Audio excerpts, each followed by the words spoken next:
Amigos e amigas que nos acompanham pela TV Canção Nova, começando o nosso programa de hoje, Pergunte e Responderemos. É um programa para você mandar sua pergunta sobre as coisas da nossa fé católica e aqui respondemos de maneira bem rápida, bem objetiva, para que a gente possa atender o maior número de perguntas, ok?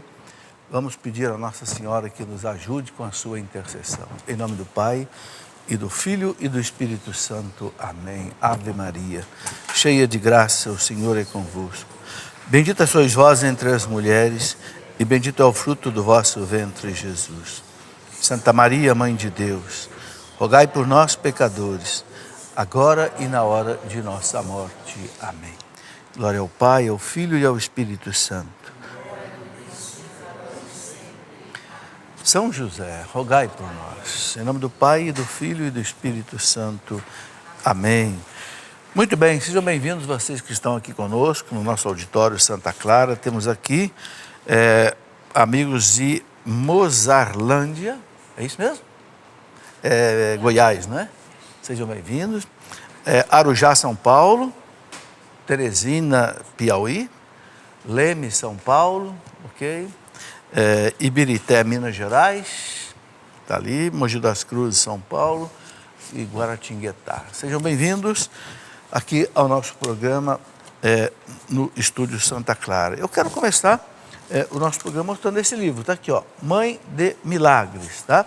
Aqui o câmera vai focalizar aqui para nós, né?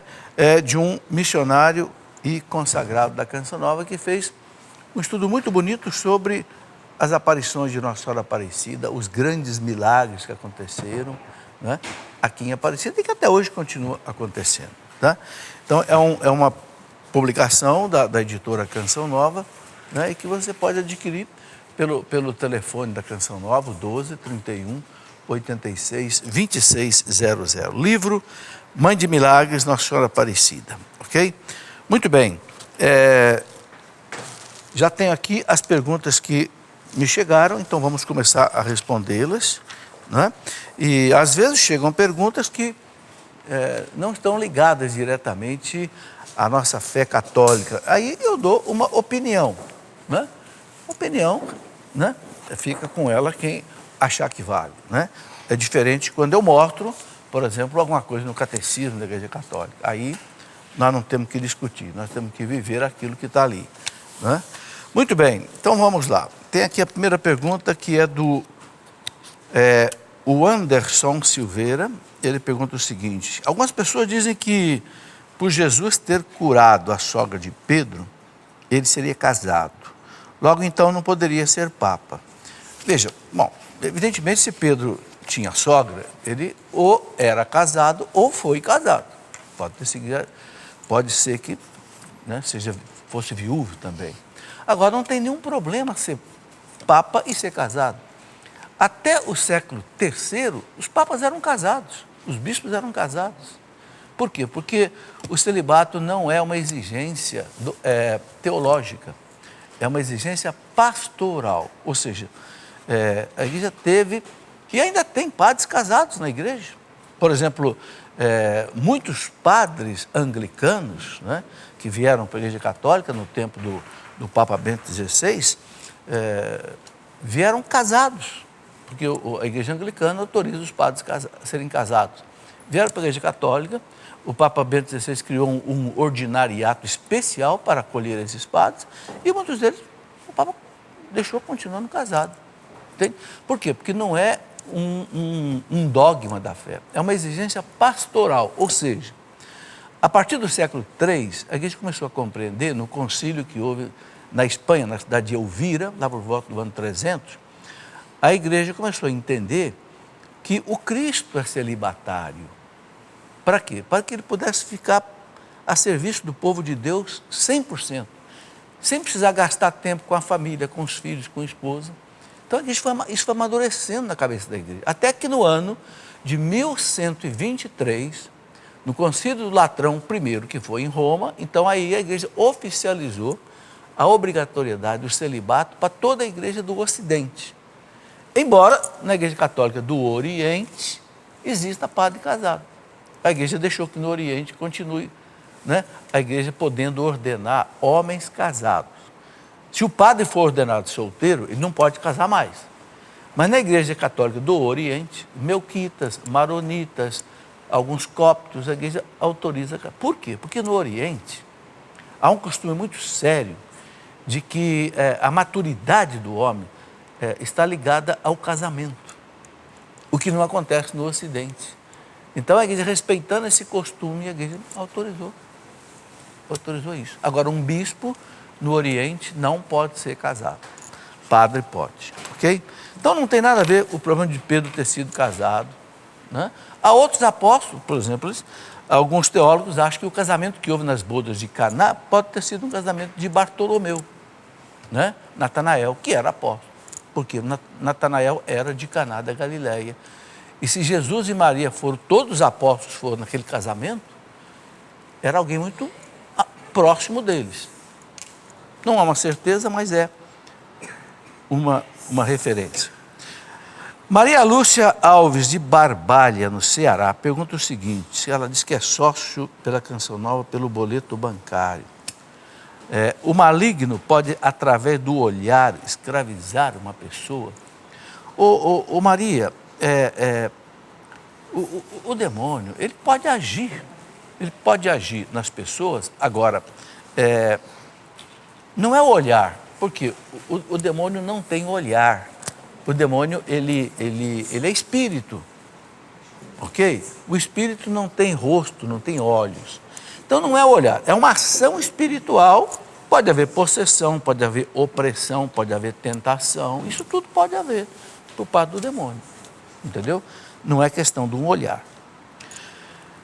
Maene, eu gostaria de recomendar um livro, Os Santos. Por que eu gostaria de recomendar esse livro aqui, Os Santos? Deixa eu ver se ele está aqui do meu lado aqui.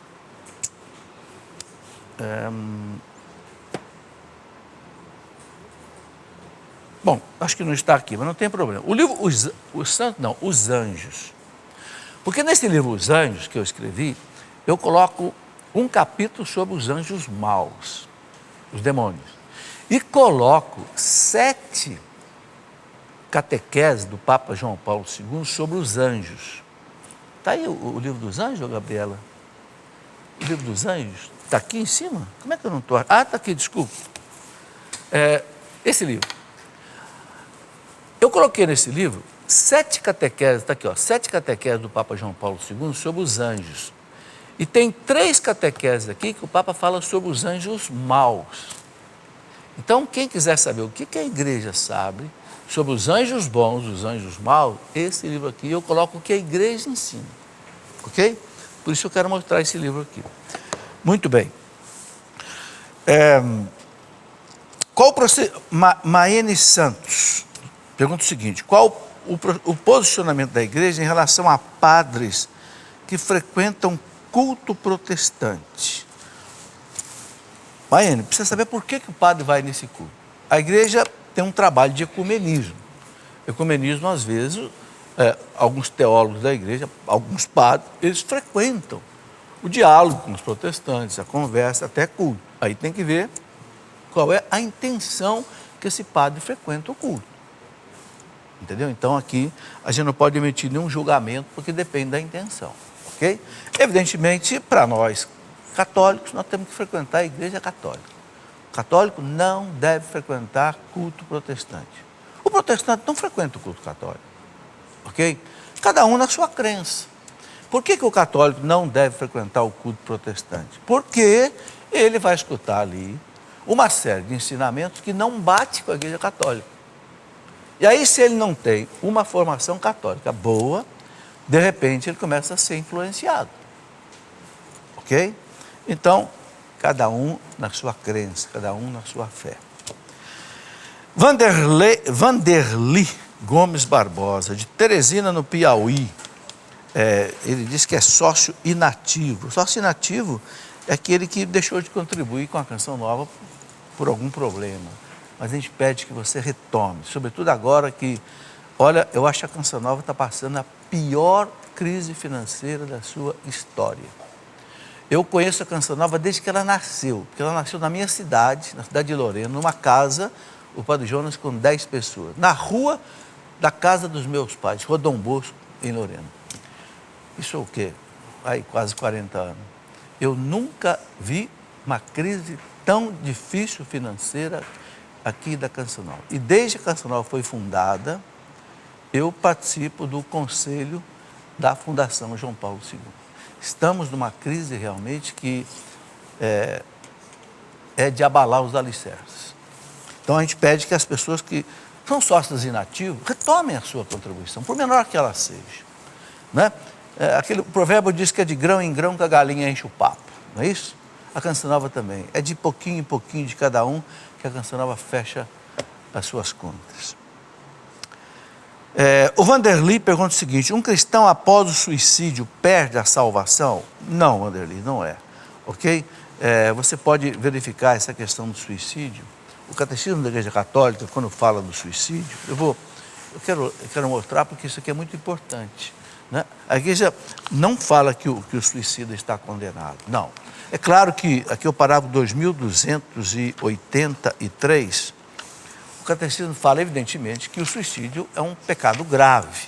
Claro, a pessoa tirou a vida, né? A vida pertence a Deus, a vida não pertence a nós. A vida não é nossa. Por que você sabe que a vida não é sua? Porque não foi você que deu a vida a você, foi? Você resolveu nascer um dia? Não.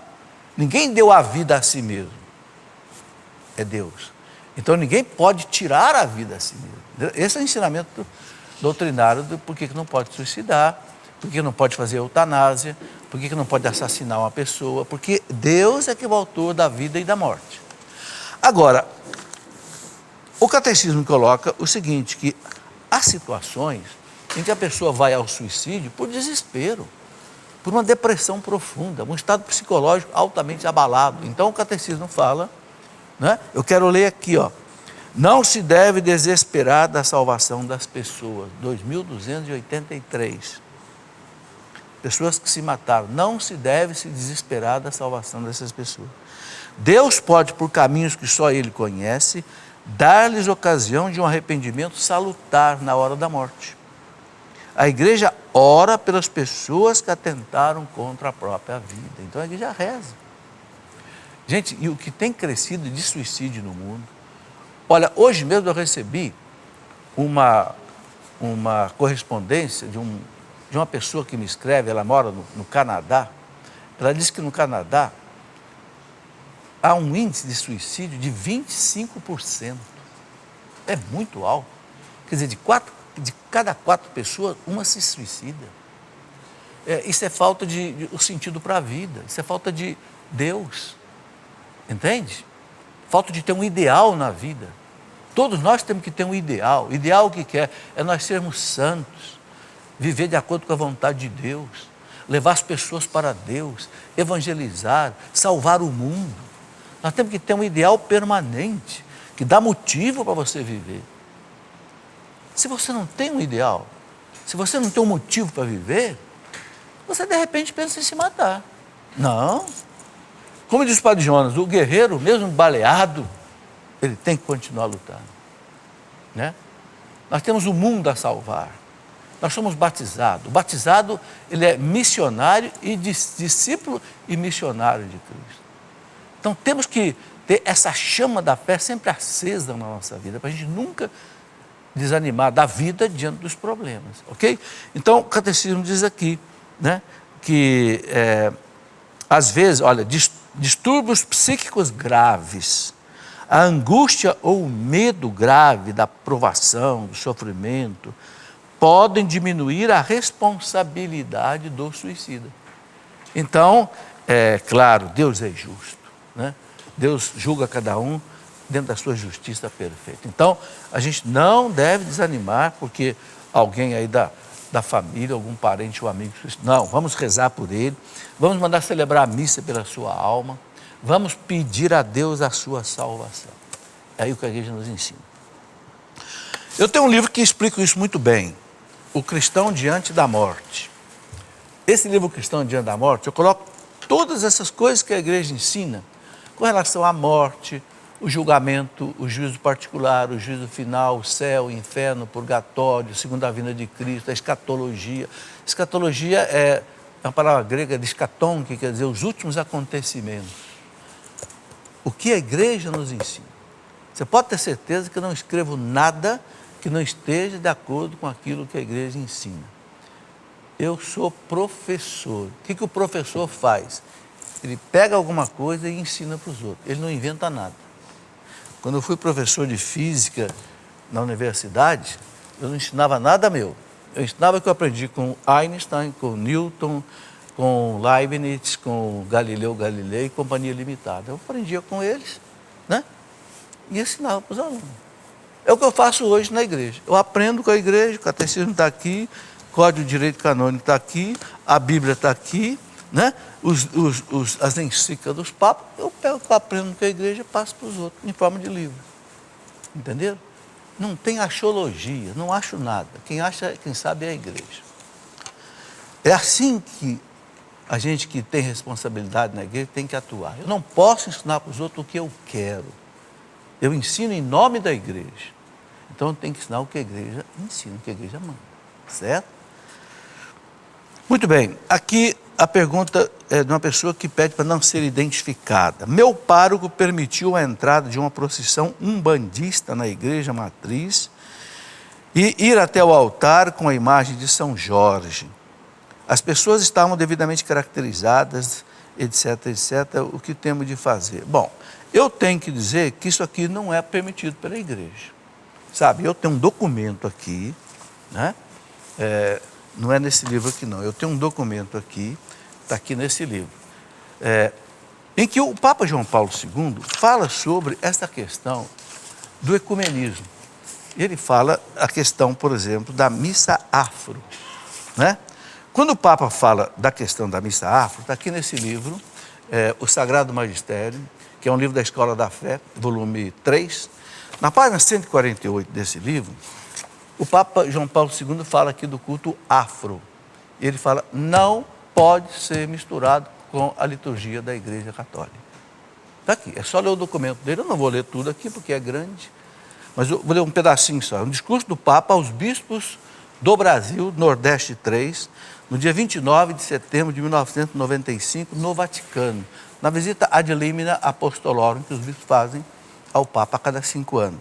Então o Papa diz, salta à vista de que se estaria distanciando da finalidade específica da evangelização, acentuar um destes elementos formadores da cultura brasileira, o culto afro, isolá-lo desse processo interativo tão enriquecedor, de modo quase a tornar necessária a criação de uma nova liturgia própria para as pessoas da raça negra. Enfim, o Papa coloca aqui, né, que a gente respeita o culto afro, quem quiser viva lá, mas a igreja não quer.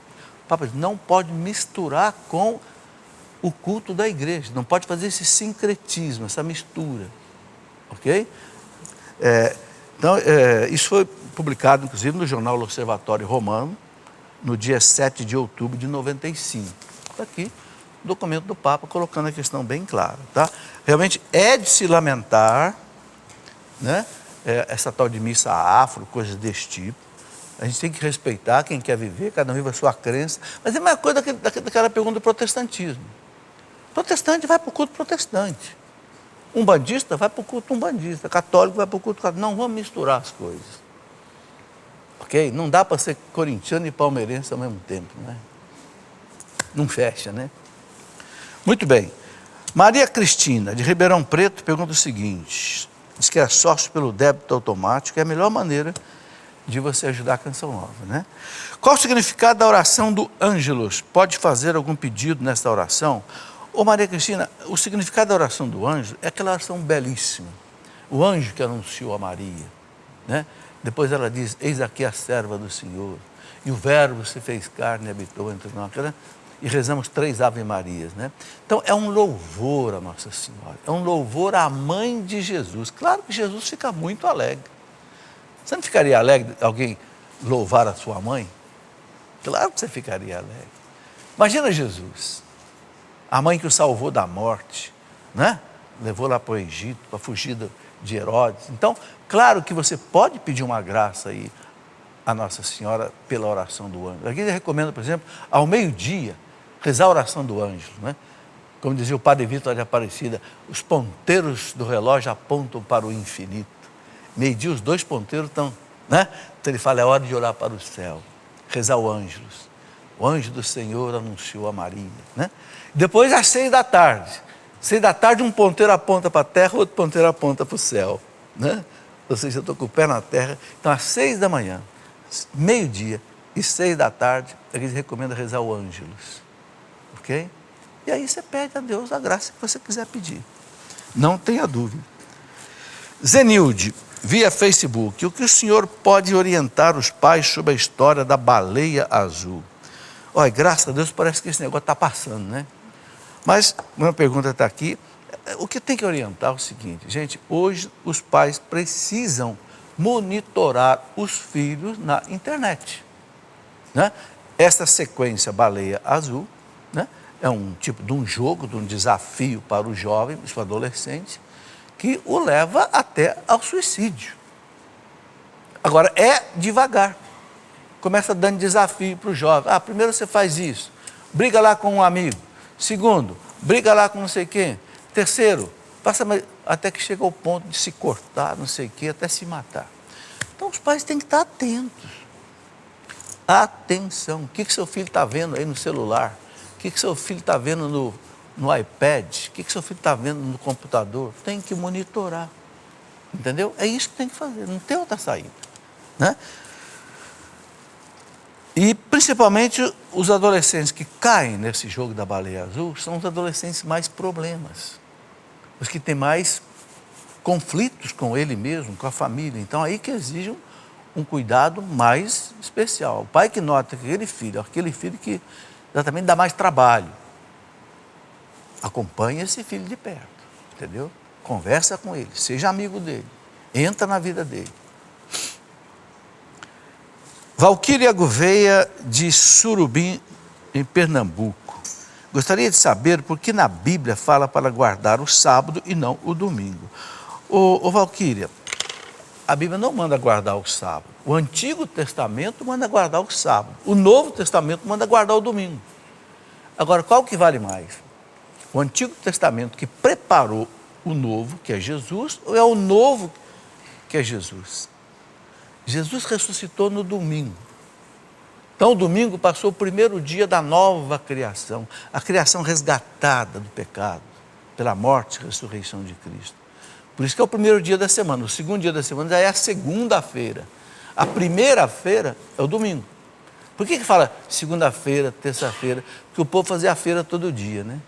Não tinha geladeira, né? Então não dá para guardar as coisas. Então fazia a feira. Então a primeira-feira era o domingo, o Dominus, né? O Dies Domini, ou seja, o dia do Senhor, né? Então você pega, por exemplo, os Atos dos Apóstolos, né? Você vê aí São Paulo falando que a gente se reunia no domingo, no primeiro dia da semana, ok? Então a igreja coloca isso com muita clareza. Se você pegar os Atos dos Apóstolos, você vê, né? Tem várias citações, porque o domingo é o primeiro dia da nova criação, tá? Bom, eu escrevi um livro onde eu explico isso com detalhes. Sabe por que esses livros todos, sempre eu tenho um livro que eu explico isso? Porque essas coisas todas eu tive que sofrer muito para aprender. E como eu tive que estudar muito para aprender essas coisas, eu percebo que o povo também tem dificuldade para aprender. Então eu digo, é preciso colocar um ensinamento claro na mão do povo. Então, por exemplo, esse livro aqui que eu acabei de escrever há pouco tempo, para entender a Reforma Protestante. Porque a Reforma Protestante está fazendo 500 anos agora, né? Foi em 1517 que Lutero deu aquele brado contra a igreja, e agora nós estamos em 2017, 500 anos. Então, esse livro é um livro para mostrar o que aconteceu historicamente sobre o que foi a Reforma Protestante. Por que os príncipes alemães apoiaram Lutero contra a igreja, e a igreja perdeu 1/3 dos católicos. E aqui eu coloco no livro os principais pontos de conflitos entre a doutrina protestante e a doutrina católica. Um ponto é esse, a questão do domingo, o sábado e no domingo, ok? Então aqui tem um capítulo sobre essa questão, okay? Entre outros assuntos que tem a ver aí na diferença. Por que a Bíblia protestante tem 66 livros e a nossa tem 72? Né? Por que nós temos o Papa e os protestantes não têm Papa? Essas coisas todas, né? Muito bem. Michel Gomes, é de São Miguel dos Campos, em Alagoas. Quem foi o primeiro cristão? Ô Michel, o primeiro cristão foi Jesus Cristo. Depois os apóstolos.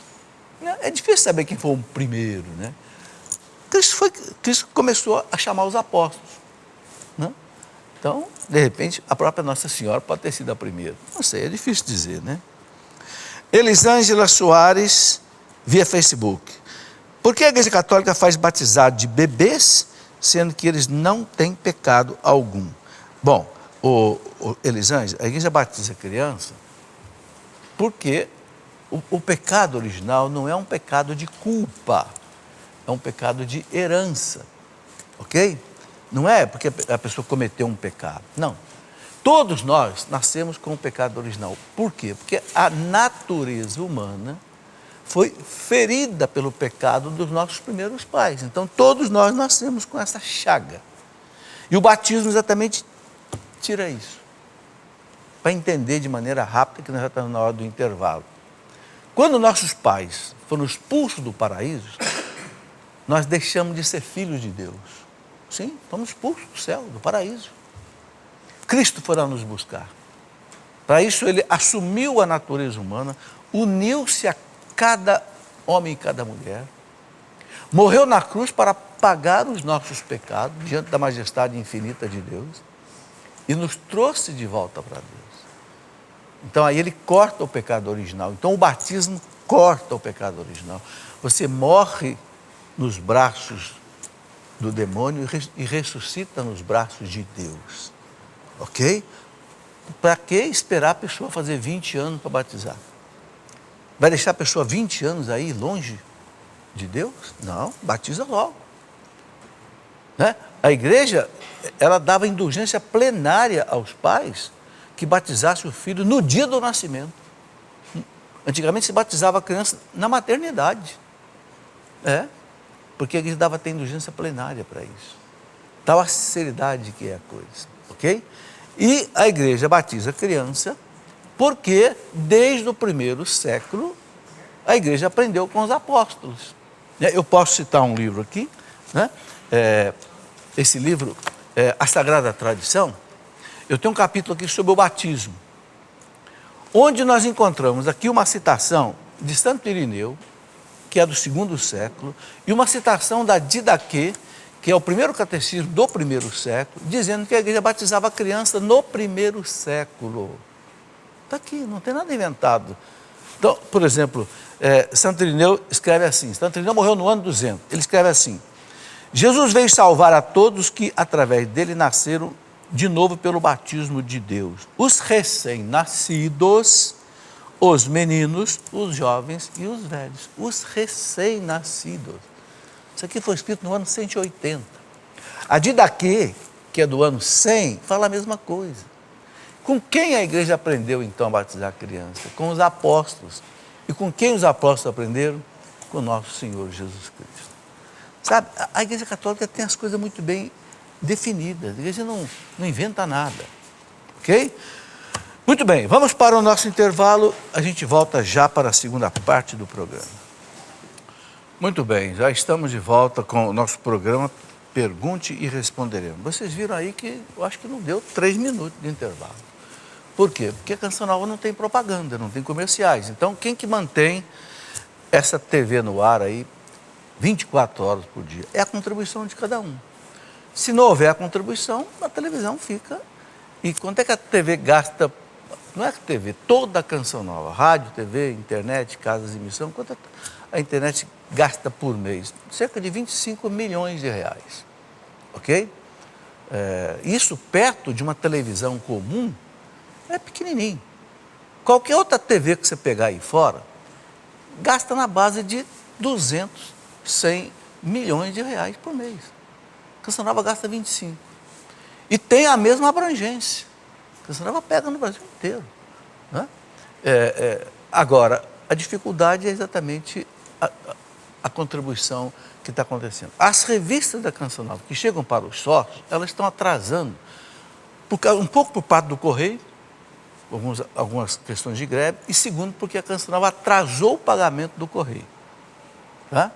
Então, o Correio segurou a revista da Canção Nova, não distribuiu tudo em tempo. Então, se você não recebeu a revista da Canção Nova, do mês de maio, não espere o boleto. Você pode fazer a sua contribuição entrando no site clube.cançãonova.com, clube.cançãonova.com, ou você pode telefonar para cá, o 12 31 86 26 00, alguém vai te orientar como é que você pode fazer também a sua contribuição, ok? O importante é que não pare, porque senão a dívida da Canção Nova aumenta e muito. E vocês sabem quanto custa tirar dinheiro emprestado em banco, né? Não é brincadeira o juro que você tem que pagar para isso aí. Muito bem. Uma informação importante, de 8 a 11 de junho, a Canção Nova vai fazer aqui a grande festa do Pai das Misericórdias, ok? Haverá um tríduo de preparação, né? E depois, então, aqui do dia 8 até 11 de junho, né? Esse tríduo e depois a festa aqui na Canção Nova. A Canção Nova convida você a vir participar.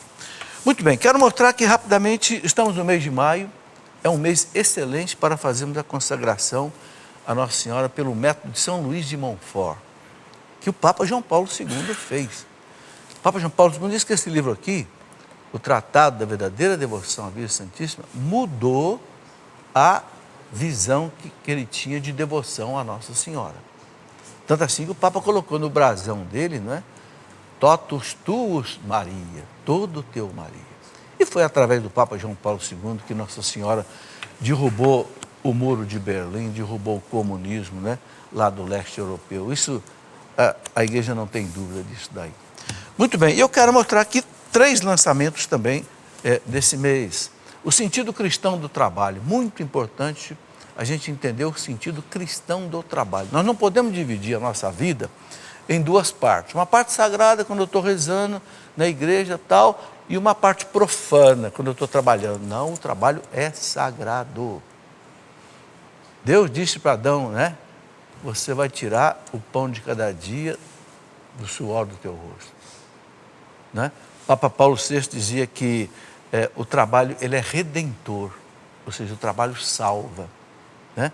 Não deixa a pessoa viver no ócio, no vício, na preguiça. O trabalho é santificador. Então, qual é o sentido do trabalho? Esse livro é para explicar isso. Tá?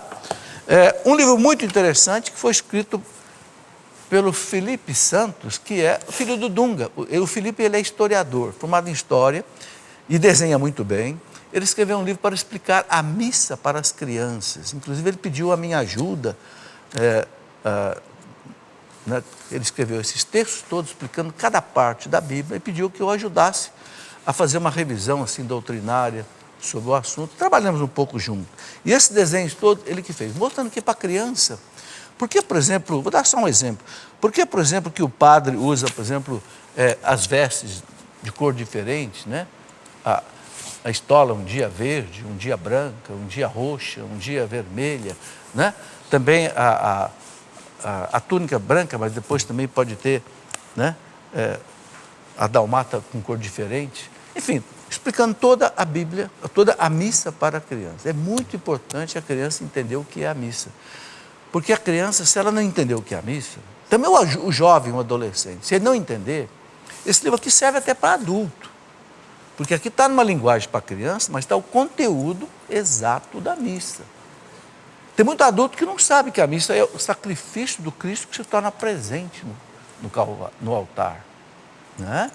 Então, é muito interessante. A missa explicada para criança. Esse livro que eu escrevi, foram 40 anos, eu mostro esse livro com certo constrangimento, porque esse livro foram os 40 anos da minha vida de casado.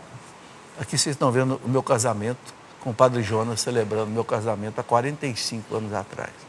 Por que eu escrevi esse livro? Eu estou mostrando e eu quero explicar por quê.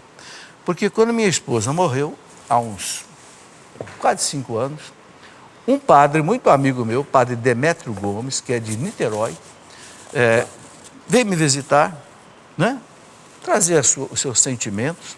E ele disse assim para mim: professor, escreva um livro sobre esses 40 anos que o senhor viveu casado. Porque 40 é um número muito significativo na Bíblia. Foram 40 anos aquele povo no deserto, 40 dias no dilúvio, né? 40 dias Jesus. Né? Escreva um livro sobre esses 40 anos. Eu falei: padre, mas é chato escrever um livro sobre a vida da gente, né? Dá a impressão que você está querendo aparecer. Né? Ele disse: não, o senhor trabalha com encontro de casais faz 40 anos. Prega no Brasil inteiro, até fora do Brasil. É importante as pessoas saberem como é que o senhor viveu. Ele disse: é preciso que as pessoas saibam que o senhor prega e o que o senhor viveu, para ver se é a mesma coisa. Ele disse: isso vai ser um bom testemunho. Eu falei: bom, padre, o senhor está me dando uma ordem. Ele é meio diretor espiritual meu. Eu disse: então eu vou cumprir por obediência. Mas eu esperei 4 anos, sabe? Não escrevi logo, não. Escrevi agora. Depois de 4 anos eu escrevi.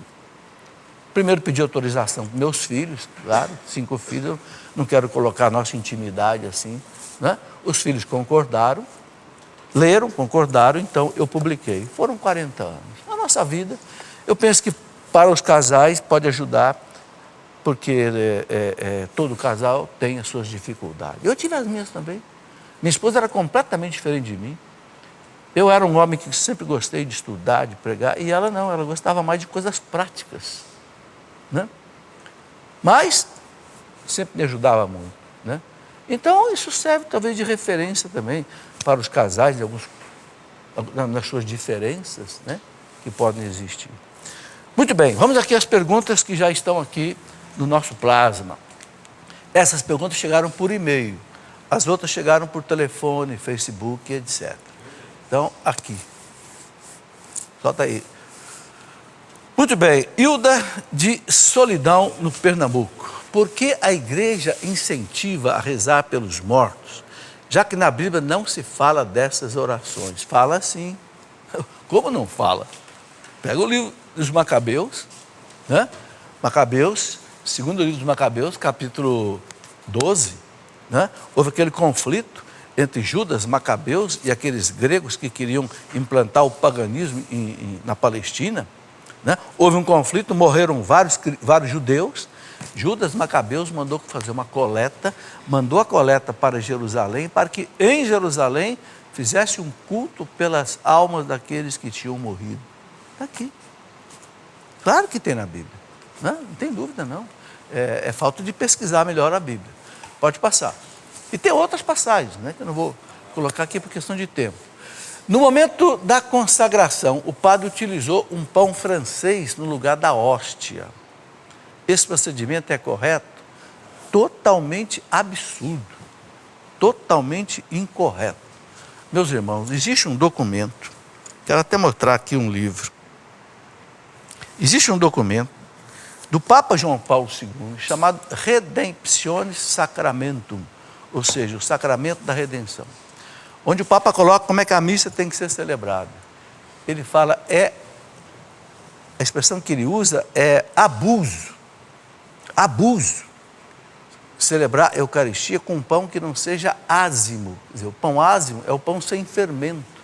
O pão francês comprado em padaria tem fermento. Parece que esse padre não estudou teologia, não estudou liturgia. Então, nesse livro aqui, para entender e celebrar a liturgia, eu coloco aqui esse documento e uma série de abusos que acontecem na celebração das missas que o Papa João Paulo II coloca aqui. Não sou eu, não. Eu já disse a vocês, eu não coloco nada meu para ninguém. Está aqui, ó. Instrução, dá um close aqui. Instrução Redemptionis Sacramento, que é da Congregação da Fé, aprovada pelo Papa João Paulo II. Aqui o Papa coloca no item 8, ele chama de os atos graves, outros abusos. Quais são esses abusos que o Papa aponta aqui? Por exemplo, o Papa diz assim, o padre deixar a âmbula no altar e deixar que as pessoas peguem a hóstia e comunguem. Ele diz, não pode. É o sacerdote que tem que dar a hóstia para as pessoas, ou os ministros extraordinários da Eucaristia. Por quê? Porque quando Cristo celebrou a primeira missa, que foi na Santa Ceia, ele deu para os apóstolos: tomai e comei. Ou seja, quando o sacerdote distribui a Eucaristia, inclusive esse documento diz que de preferência a gente deve comungar com o sacerdote, porque ele representa o Cristo. Evidentemente, quando é muita gente para comungar, tem os ministros extraordinários. Ninguém também deve evitar de comungar com os ministros. Não. Mas o padre celebrante, ele não pode deixar as pessoas irem lá e pegar a hóstia. Nós temos que receber a hóstia. O próprio ministro da Eucaristia, ele representa também o Cristo que nos dá a hóstia. Então tem várias coisas que o Papa chama de abuso, né, que esse documento ensina. Sabe, é muito importante os ministros da Eucaristia, o pessoal que trabalha com liturgia, ler esse documento, para não fazer coisa errada. Entende? Por exemplo, aqui fala assim: se a pessoa quiser comungar de joelho, ela tem direito de comungar de joelho. Se ela quiser comungar na boca, ao invés de receber na mão, ela tem direito de comungar na boca. E eu já vi padre que nega a comunhão para a pessoa. Se a pessoa se ajoelhar, o documento diz: é absurdo negar. Quer dizer, essas coisas a igreja coloca, a gente tem que obedecer. A obediência é uma grande virtude. O Papa João Paulo II diz aqui nesse documento: a liturgia eucarística, ela é sagrada demais para cada um ficar mudando do jeito que quer. Por que existe no missal romano? Você sabe que o missal romano, né? O padre usa para celebrar a missa, aquele grosso vermelho. Ali tem, no começo dele, é chamada de instruções gerais do missal romano. São 400 e poucos parágrafos dizendo como é que a missa tem que ser celebrada. A gente não pode inventar nada. A missa é o ato mais importante da fé católica. Se cada um, o padre não pode, por exemplo, inventar uma oração eucarística. Ele não pode mudar a oração eucarística. Ele não pode deixar de colocar uma leitura que está prevista para aquele dia, a menos que seja um dia de semana, pode alterar, mas não pode alterar no domingo. Entende? Então, há uma série de coisas que, sabe, é preciso levar mais a sério essa questão. É preciso levar mais a sério essa questão. Ayrton de Santos, São Paulo: é correto o padre pedir ao leitor para cortar a leitura da palavra nas missas quando ela for extensa em dia de semana? Não é correto. A leitura da missa, por mais longa que seja, não é muito longa. Evidentemente, a própria liturgia, às vezes, coloca duas alternativas numa leitura. Por exemplo, eu me lembro aquele caso, né, daquela Susana, lá do Antigo Testamento, que conta todo o julgamento ali do Daniel e tal. É uma leitura muito longa, mas aí vem um trecho menor que é uma alternativa. Então aí você pode escolher os dois, mas os dois se referem ao mesmo assunto.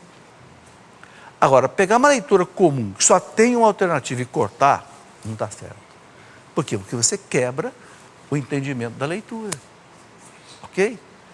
Sabe, gente, vai gastar 1 minuto a mais, 2 minutos a mais para fazer a leitura?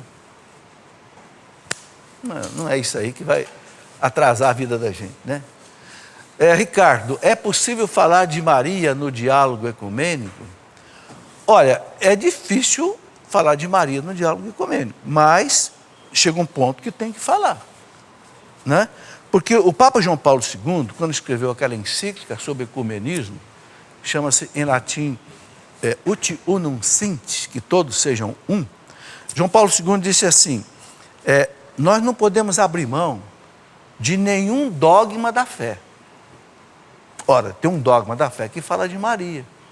Creio em Jesus Cristo, seu único Filho, nosso Senhor, concebido pelo poder do Espírito Santo, nascido da Virgem Maria. Então, a gente deve conversar tudo, mas nós não podemos negar aquilo que a gente tem de devoção à Virgem Maria. Por exemplo, hoje, diz Nossa Auxiliadora, né? Eu quero até terminar nosso programa fazendo, né, aqui uma oração. Tem algum diácono aqui, ou padre? Aqui não tem, não, né? Eu ia pedir até para terminar o programa com a bênção. É uma devoção profunda. Foi o Papa Pio VII que deu esse título à Nossa Senhora Auxiliadora. Por quê? Porque ele estava preso por Napoleão Bonaparte do ano de 1810 até 1815, lá em Paris, né, naquele palácio de Fontainebleau do Napoleão, e o Papa prometeu a Nossa Senhora que, quando ele saísse dali, ele ia coroá-la na cidade de Savona, na Itália, onde ele tinha passado Napoleão o prendeu em Roma e o levou até Paris. Ele passou pela igreja de Savona e prometeu a Nossa Senhora. Quando ele foi solto, ele passou por Savona, coroou a Nossa Senhora, né? Rainha do céu e da terra, e chegou a Roma no dia 24 de maio. Por isso que 24 de maio, hoje, é dia de Nossa Senhora Auxiliadora. É uma devoção nossa. Dom Bosco era devotíssimo de Nossa Senhora. Nós não podemos esconder isso. Entendeu? Nós estaríamos traindo a nossa fé sem esconder essas coisas. Muito bem, vamos lá. Cristiane, sou estudante de pedagogia, temos aulas de ensino religioso que conduz para o conhecimento de todas as entidades religiosas. Todavia, somente as religiões de maior tradição são mencionadas. Qual deve ser a minha postura? Bom, se você tem aulas de ensino religioso, eu tenho a impressão que você deve estar numa faculdade católica. Evidentemente, a ênfase tem que ser dada na doutrina católica. Eu não compreendo uma escola católica. Ela está dizendo que faz pedagogia, tem aula de ensino religioso. Eu nunca vi uma faculdade que não seja religiosa, católica, que tem aula de ensino religioso. Só se for, não sei, talvez uma faculdade protestante. Mas aí não vai nem falar do catolicismo. Mas se for uma faculdade católica que tem aula de ensino religioso, evidentemente a religião que tem que ter destaque é a fé católica. Eu, por exemplo, acho... Esses dias eu vi uma cartilha de religião de um colégio católico ensinando para as crianças o que é umbanda, o que é candomblé, o que é... Meu Deus do céu, para criança adolescente. A criança não sabe nem o que é o catolicismo. Já vai estudar umbanda, islamismo, budismo? Espera aí.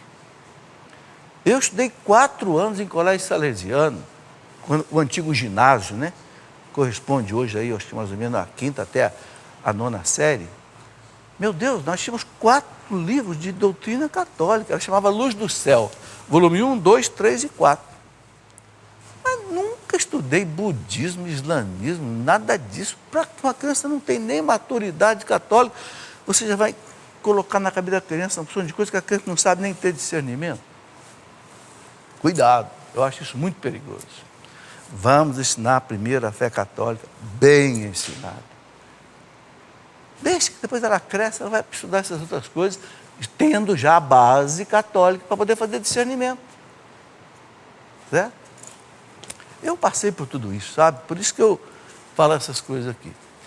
Um rapaz soropositivo pode ser sacerdote? Pode. O soropositivo é aquele que tem nele o vírus da AIDS. Mas não necessariamente ele pode desenvolver a doença. Não é um impedimento doutrinário, não é um impedimento teológico. Não sei, pode ser que por razões pastorais um bispo não queira ordená-lo.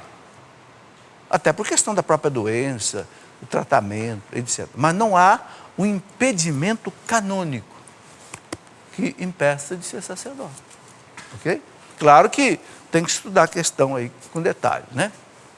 É pecado namorar um ateu? É possível que esse namoro dê certo? Ó, não vou dizer que é pecado, mas é difícil dar certo. Por quê? Gente, porque casamento é isso aqui, ó. É unidade. E um dos pontos mais fortes na unidade é a religião.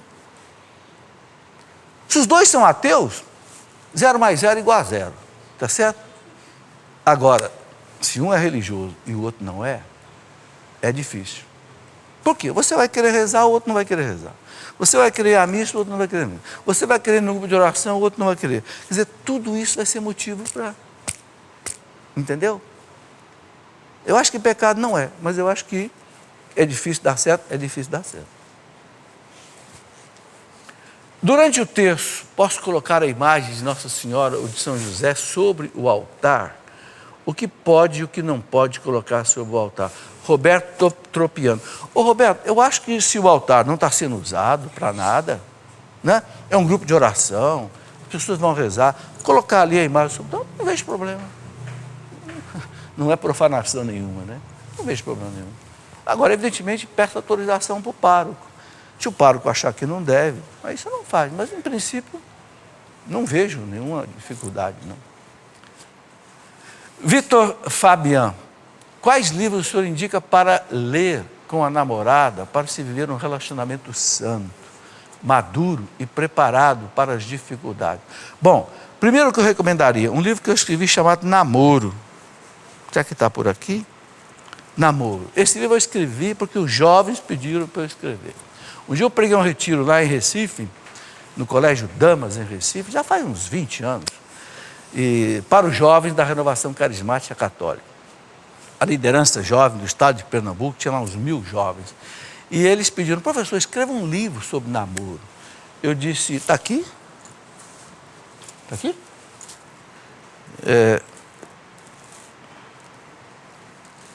Não estou achando, não. Não tem problema, o livro chama Namoro. Pronto. E ali eu coloco o que é o namoro. Qual é a finalidade do namoro? Como é que se vive um namoro cristão, sem vida sexual, né? Inclusive, quando eu escrevi esse livro, eu falei para minha esposa o seguinte, olha, eu acho que esse livro não vai dar certo, não, porque eu estou falando aqui de um namoro cristão. Até eu coloquei na primeira página do livro, eu escrevi uma frase do Paul Claudel. O Paul Claudel é um teatrólogo francês que se converteu depois de adulto. Ele tinha aquela frase dele assim, o jovem não foi feito para o prazer, o jovem foi feito para o desafio. Eu falei, eu quero que o jovem abra esse livro aqui, já assim que ele está diante de um desafio, de viver um namoro cristão. Olha, que coisa bonita, gente.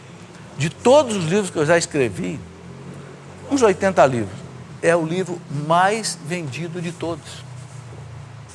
Aquilo que eu pensei que não fosse vender. Por que eu acho isso muito bonito? Mostra que os jovens querem viver um namoro sério. Então nós temos que falar para os jovens de um namoro cristão sério, sem vida sexual, né? Um outro livro que eu recomendaria seria esse daqui. Não, problemas no casamento não, é problemas no namoro, tá? Ah, está aqui o namoro, estava escondido aqui, ó. Não é que tem tanto livro aí, que a produção põe aqui, mas às vezes eu não acho, tá? Tá aí. Vamos em frente.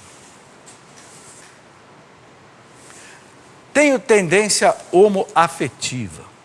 Ainda assim posso assumir o sacerdócio? Renato, pode, Renato. Boa pergunta. Ele diz que tem tendência homossexual. Vamos explicar mais claro. O Catecismo da Igreja, no parágrafo 2357, o Catecismo diz assim, você ter a tendência homoafetivo, homossexual, não é pecado. Não é pecado. Você pode chegar até a perfeição cristã, o Catecismo diz, desde que você não viva o quê? A prática homossexual. A tendência não é pecado. A pessoa não tem culpa dela ter essa tendência. A Igreja fala que não entra no mérito da questão, qual é a causa, a origem disso. A Igreja fala o seguinte, o que não pode, o que é pecado grave, é a pessoa viver a prática, ou seja, um homem se relacionar sexualmente com um homem, uma mulher se relacionar sexualmente com uma mulher. Sexo para a Igreja é só no casamento entre o homem e a mulher. Fora disso, é fornicação, adultério, prostituição e etc, etc. É pecado grave.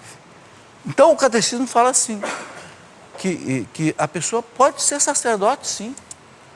Se ela viver 3 anos no seminário, mostrando que ela provou para o reitor do seminário, que ela tem a tendência, mas ela não quer viver a prática, não aprova a vivência da prática, ela pode ser ordenada sacerdote. Tem um documento do tempo do Papa Bento XVI sobre isso. Então, eu acho boa a pergunta que esclarece isso. Muito bem, gente, nós chegamos ao final do programa. Eu queria terminar o programa rezando uma oração com vocês. Quem era muito devoto de Nossa Senhora Auxiliadora era São João Bosco. Eu quero até contar um sonho de Dom Bosco. Deus falava com Dom Bosco através do sonho. Dom Bosco um dia teve um sonho, dá tempo. Dom Bosco teve um sonho em que ele viu uma caravela num mar agitado, uma guerra em cima da caravela, era a igreja. Porque ele percebeu que quem estava dirigindo a caravela, no timão, o leme, né, era o Papa. E a caravela estava a ponto de ir a pique. Depois surgiram duas colunas assim, uma de cada lado da caravela, e duas correntes que saíam de cada coluna, prendiam na barca e não deixavam a barca afundar, até chegar ao porto. Dom Bosco olhou no sonho. Ele viu que em cima de uma coluna, quem que estava? Nossa Senhora Auxiliadora. Embaixo estava escrito assim, Maria Auxilium Christianorum, ou seja, Maria Auxiliadora dos cristãos. Na outra coluna, o que Dom Bosco viu? A Eucaristia, no ostensório. Embaixo ele viu escrito assim em latim, Salus Credentium, ou seja, a salvação dos que creem, a Eucaristia. Aí Dom Bosco entendeu. E ele escreveu, o que garante que a igreja nunca será vencida? O Papa, que mantém a direção da igreja, Nossa Senhora e a Eucaristia. Olha que coisa bonita. E ele viu Nossa Senhora Auxiliadora. Está lá, pega os livros que narram os sonhos de Dom Bosco, está lá. Então eu quero rezar com vocês uma oração que Dom Bosco rezava, né? Eu vou falando, vocês repetem comigo. Virgem poderosa, tu grande e ilustre defensora da igreja,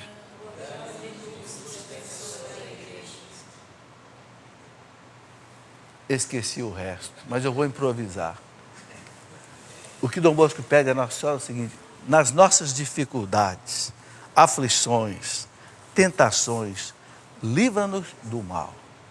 E na hora da nossa morte, acolhe a nossa alma no paraíso. Amém. Vale do mesmo jeito, o nosso sentimento é que vale, né? E eu gosto muito daquela colocação, né, que é lá do começo da igreja, debaixo da vossa proteção nos refugiamos, Santa Mãe de Deus. Não desprezeis as nossas súplicas em nossas necessidades, mas livrai-nos sempre de todos os perigos, Virgem gloriosa e bendita. Essa oração é do ano 200. Olha que beleza. Muito bem, gente, muito obrigado pela presença de vocês nesse programa. Amanhã teremos, quinta-feira, às 20 horas, aqui mesmo na Escola da Fé. Quem quiser participar, está convidado. Muito obrigado.